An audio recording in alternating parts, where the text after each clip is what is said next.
Professor Segbers, thank you for taking the time to answer a couple of questions on the current crisis that Ukraine is facing at the moment.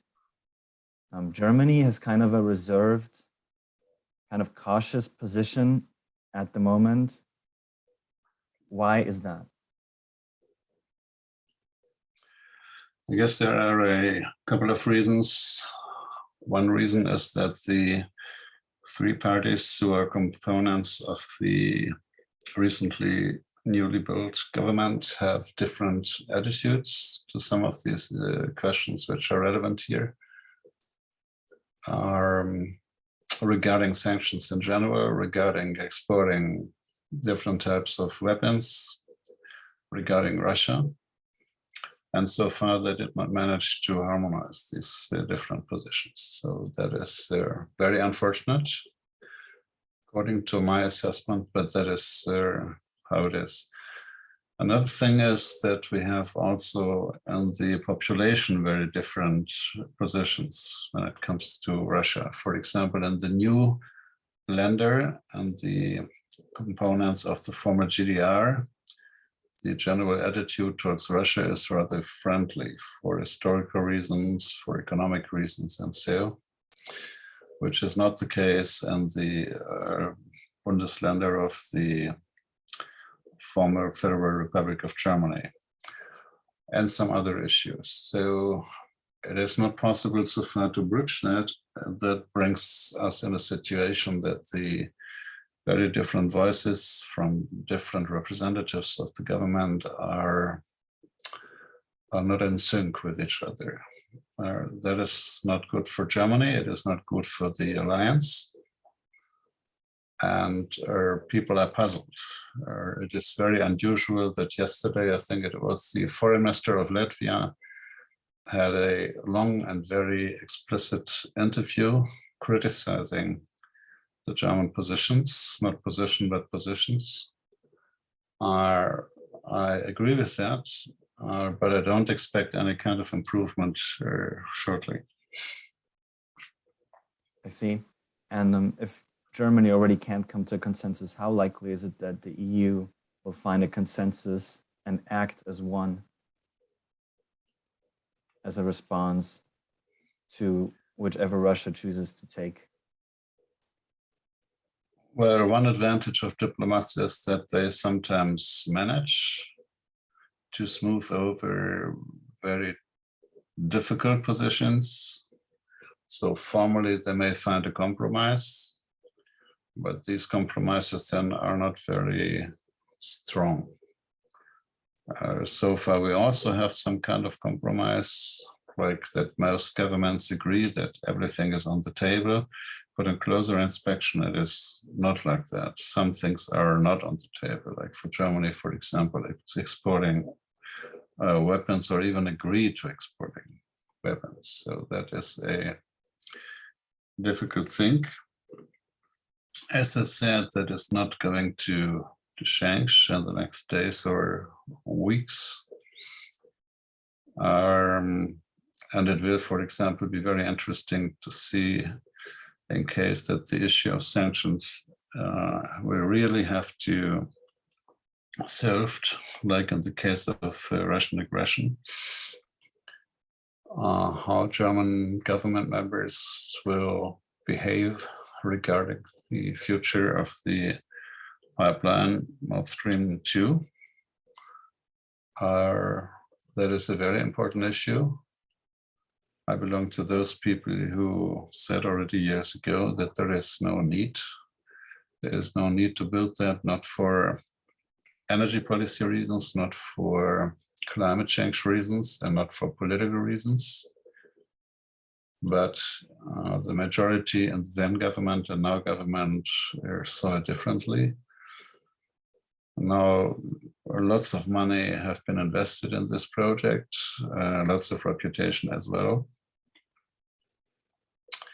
And when the Russians should set food into Ukraine or any other country in the area where Russian soldiers don't belong, I hope a solution will be found, but that's very very difficult. Other countries also have some issues and problems. For example, you may remember that a couple of days ago, the Croatian president advocated for Croatia leaving NATO, in case that NATO should become ever more activated, which also is a strange position for a member country. So Germany is not the only one, but the biggest one, and maybe the most relevant one, except for the US, of course. Yeah, so that are really current issues. I see. And could you elaborate on your opinion why Nord Stream 2 was a bad idea from a political point of view? From a political and also from an economic point of view, I think in general, it is not a good idea to increase already existing dependencies. Germany already was dependent to some extent from Nord Stream 1 and from other ways of importing gas and oil from Russia. I think that for the EU in general, about 40% of the consumption of oil and gas comes from Russia. For Germany, it is about 33 to 35%. That are significant numbers. And it is not a particularly good idea to maintain this dependency or even to make it stronger. Because Russia repeatedly has already used energy as a weapon. So they weaponized it twice against Ukraine in the past, not against Germany. But the fact that the German storage facilities this year are not filled as they should be has also to do with the fact that Russia delivered the numbers of gas and oil to which it is obliged by contract, but it rejected to deliver more when Russian representatives were asked. So you see that this level of dependency makes it relatively easy to weaponize these energy things. And that is not good to be dependent on that. And also for reasons related to the climate change, it is not a brilliant idea when Germany, which is right in the middle of an energy turn, stopping using nuclear energy for energy purposes, stopping relatively soon coal, brown coal for energy purposes, for electrification, which relatively speaking increases dependency on oil and gas. So also under this angle of consideration, it is not a good idea. So yeah, now we have it. It's not yet operational. It is still possible to stop it. But that is why I and many other people are not enthusiastic about it. I see. So regarding stopping Nord Stream 2, do you think that could be a course of action that Germany takes should the parties come to a consensus? I don't know. The the Greens are advocating to stop it. The Free Democrats would probably agree in case of a Russian aggression, even more than already we are seeing it. The problem is the Social Democrats. We have a couple of Social Democrats where the prime ministers, again in the eastern parts of Germany, are advocates of Nord Stream 2, especially in Mecklenburg-Vorpommern. The lady prime minister is very much a fan of it. And also the other prime ministers in East Germany are supportive. So then we have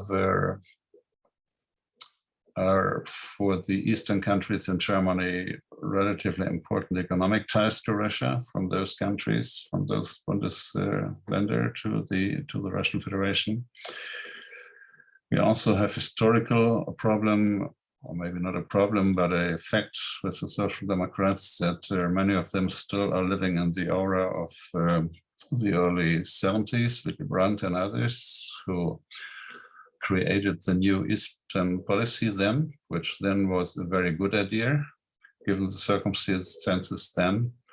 But today we don't have partners as we had them then. We have a completely different global environment today compared to those years. So that was a good policy then, but today it is not good at all.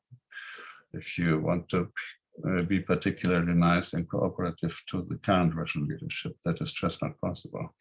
So I think the big issue is the Social Democrats, where the head of the Bundestag, the parliament of caucus of Social Democrats, is very much for very good and very nice relations to Russia.